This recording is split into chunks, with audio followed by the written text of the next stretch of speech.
Driving with the roof down. Al fresco. The wind in your hair. It's good for you.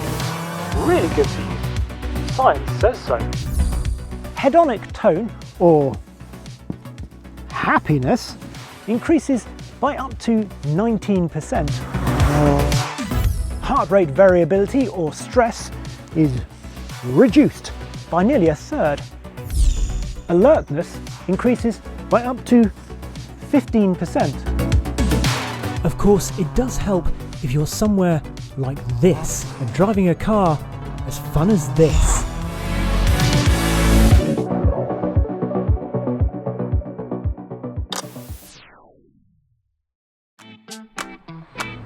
I didn't just make those numbers up, by the way. They are part of a genuine study. Admittedly, there wasn't a great sample size, just 23 people, but it was done by a genuine doctor. In fact, an associate professor of driver behaviour at Cranfield University, Dr. Lisa Dawn. Driving with the roof down is something that I've always loved. It just, it really does add to the experience. It makes a journey more four-dimensional somehow. Driving down a beautiful road like this, and it is a beautiful road, you get more in touch with the landscape. For a start, through all the smells, that sort of warm, heady, heavy smell of all the bracken at this time of year, the smell of the pine trees, the smells also plant-based, emanating from the occasional caravan parked up at the side of the road. With the roof down, you feel temperature changes, hear additional ambient sounds, and see more of your surroundings. Driving en plein air paints a more vivid picture of a journey.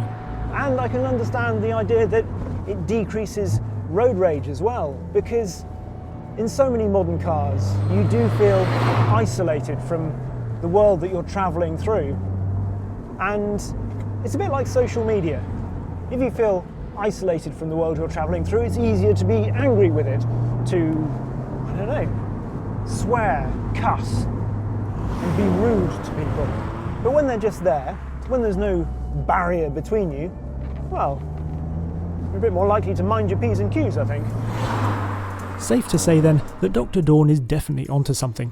The study was actually done in association with Fiat, and that brings us in a rather roundabout way to this car, because the ND generation of the Mazda MX-5 was of course transformed into the 124 Spider. But, as you've probably noticed, this isn't a standard MX-5 or Miata. It has been fettled by BBR GTi. BBR stands for Brodie Britain Racing, David Brodie being a very successful touring car racer in the 70s and 80s. The company was founded in Brackley in the UK and remains there to this day, in premises just behind the Mercedes Formula 1 team. Over the last 50 years or so, it has probably been best known for turbocharging, but this latest upgrade utilises another type of forced induction. The very neat installation is designed specifically for the Skyactiv G 2-litre engine, and it comes in two stages. Stage 1 brings with it the C3094 Rotrex supercharger and all the ancillaries like the intercooler, the oil cooler, the oil reservoir, the K&N induction kit, and obviously the ECU upgrades, as well as these BBR branded silicon hoses. That takes power up to about 220 brake horsepower. Stage 2, well, that's all about increasing the breathing. You can have a more track-specific Forge Motorsport intercooler as well, but it's really about this 4-into-1 exhaust system that then goes into the 2.5-inch stainless steel system that runs right the way through to the back of the car. And that increases power up to the aforementioned 250 brake horsepower. It's, as I say, a very neat looking installation. Must be an ND filter. A small gag there for Mazda aficionados that also like photography. And whilst you're recovering from such side-splitting humour, I'll take this brief opportunity to remind you that if you'd like Hagerty to be able to afford better scriptwriters on these films, then perhaps you might consider taking out a Hagerty Drivers Club subscription, which gets you a lovely magazine, roadside assistance, access to Hagerty's online valuation tool, and myriad discounts. It's a bargain. Talking of which, back to the Mazda and those BBR upgrades, which start at £3,895 excluding VAT for the DIY Stage 1 kit and rise to just under £8,000 including VAT for the fully fitted Stage 2 with a motorsport intercooler and the full 250 brake horsepower. Of course, with this it's not just the power, perhaps even more important, it's the torque that this has. 220 pounds-foot of torque. It helps drop the 0 to 60 mile an hour time from over 7 seconds down to just 5.1 seconds. Weighing just 1,000 kilos, it's really potent. Not quite as potent as the LS swap I once tried, but enough. And because it's supercharged, not turbocharged, this conversion actually feels quite subtle in some ways. If you look at the power and torque curves, in fact, you'll see that they've just been raised up. They follow the same sort of trace. It still feels wonderfully linear, and there's still definitely a reason to rev it right out.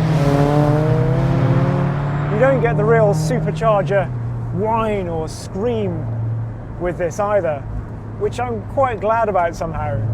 You could be forgiven for thinking that there was no forced induction in a way, because other than just the little sort of almost chime as you lift off, you really don't get any sound from it.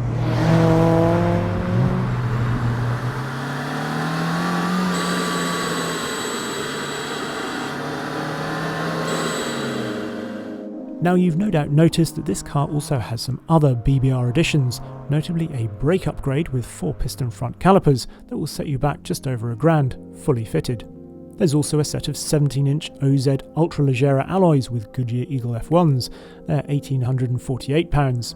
And finally, a fast road suspension kit that you can have fully fitted with the geometry setup of your choice for a smidge over £1,400. Tot all that up, add in a second-hand Gen 1 ND for about £13,000 and you're looking at about 25k all in.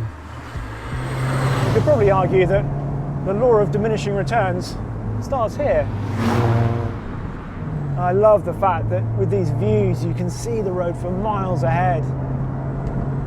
You get good sight lines through the corners, but also you can see what's to come. It whets the appetite wonderfully. What a view. And of course, part of the magic of a car like the Mazda MX-5 is that it feels at home, exploring a narrow Welsh single-track road like this. You could fit a Ferrari down here, but I don't think it would be as enjoyable. In a bigger car, the line would be prescribed. In this, you get to choose still. It's a car you feel like you can just fling down the road and place really accurately. Dive into the corner, and then all that torque, just steer through, hook it on the inside there. It's as quick. But as with all good cars, you don't have to be going quickly to enjoy it. As soon as you get into this car, it's the gear shift, I think. That's what tells you straight away that this is going to be fun. A tighter, more precise gear shift, it's harder to think of. The pedals are really well placed as well.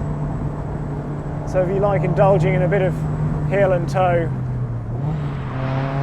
it's easy.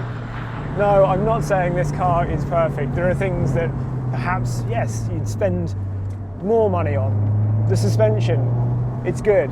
It's really good. It definitely gives you extra control and actually has enough compliance over particularly the bigger bumps. I'd like a suspension that perhaps just breathes a little more with the road whilst retaining that control, but I suspect that would only really come with more expensive dampers.